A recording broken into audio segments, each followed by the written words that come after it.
The reason certain people from your past, even people you once called family or friends, mistreated you, ignored you, or tried to belittle you is because they could see something inside of you that they didn't have in themselves. They couldn't explain it, they couldn't copy it, but they could definitely feel it. It was a quiet strength in your character, the warmth in your presence, the quiet confidence that you carried even when life was heavy, the goodness that came so naturally to you, the kind that can't be bought, taught, or borrowed. And they noticed it way before you did. They could sense that you were built with something strong, steady, something planted in you by God. And rather than appreciating it, they became threatened by it. That's why they never affirmed you. That's why they never encouraged you. That's why even your closest relatives stayed silent when they should have been lifting you up. Because admitting your value would mean admitting their own insecurity. It would mean admitting the one they tried to control was the one they actually couldn't measure up to. It's a lot like an employer who knows their worker is talented enough to earn double somewhere else, and they don't tell them. They won't tell them. They don't want the worker to realize their true worth. That's what these people did with you. If they acknowledged your strength, they knew they'd have to treat you better. They knew they'd have to show you respect. They knew they'd have to let go of the control they enjoyed having over you.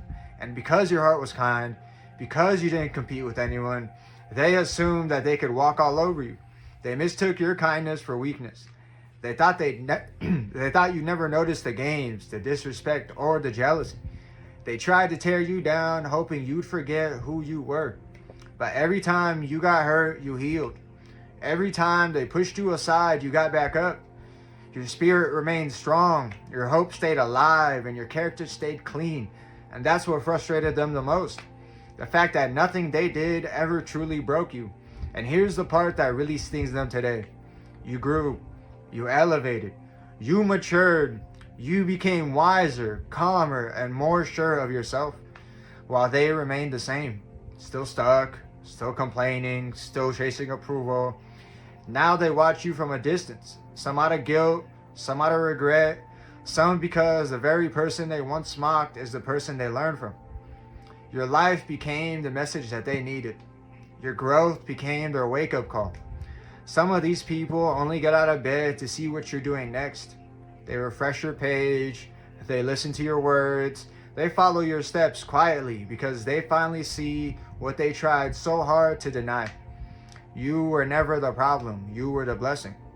You were the one that offered loyalty, honesty, and heart. And now they wish things were different. They wish they didn't treat you the way they did. They wish they hadn't laughed at your dream. They wish they hadn't taken advantage of your patience. But you've moved on. You've outgrown those conversations, those environments, those versions of yourself. If they message you, you don't even feel the need to reply. Not out of anger, just peace, just growth, just maturity. And if you see them in person, you won't stop to argue. You won't explain.